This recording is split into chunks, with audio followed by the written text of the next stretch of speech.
ঘৰৰ মানুহ ক'ত গেলে কুকুৰ পোৱালি এটা আছে ছাতি আনিছিলো আৰু এটা বেচিব পালে ভাল আছিল পোৱাই গেলে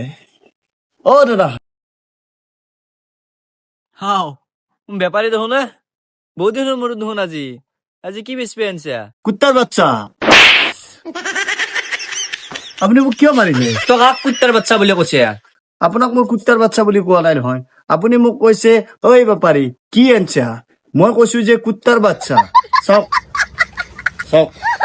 এইটো এইটো কি সুন্দৰ এইটো কুকুৰৰ পোৱালি নমস্কাৰ মই এম জে ব্লগ আপোনালোকক খুব দুখেৰে জনাও যে আপোনালোকৰ মাজলৈ মই প্ৰেংক কল অনুষ্ঠান আনিব পৰা নাই কাৰণ কিয় মোৰ যিজন কেমেৰামেন আছিলে তেওঁৰ খুব ডাঙৰ এটা এক্সিডেণ্ট হৈছিলে বৰ্তমান তেওঁ চিকিৎসাধীন হৈ আছে সেইবাবে আপোনালোকৰ মাজলৈ মই প্ৰেংক কল অনুষ্ঠান আনিব পৰা নাই গতিকে আপোনালোকে বেয়া নাপাব মোৰ এই চেনেলটো চাই থাকিব মই সৰু সৰু এনেই ভিডিঅ' দি আছো যিহেতুকে ভিডিঅ'টো দি থাকিব লাগে নহ'লে চেনেলটো ডাউন হৈ যায় গতিকে খুব সম্ভৱ আপোনালোকৰ মাজলৈ মই প্ৰেংক কল অনুষ্ঠান লৈ আহিম তেওঁ বৰ্তমান সুস্থ হৈ আহিছে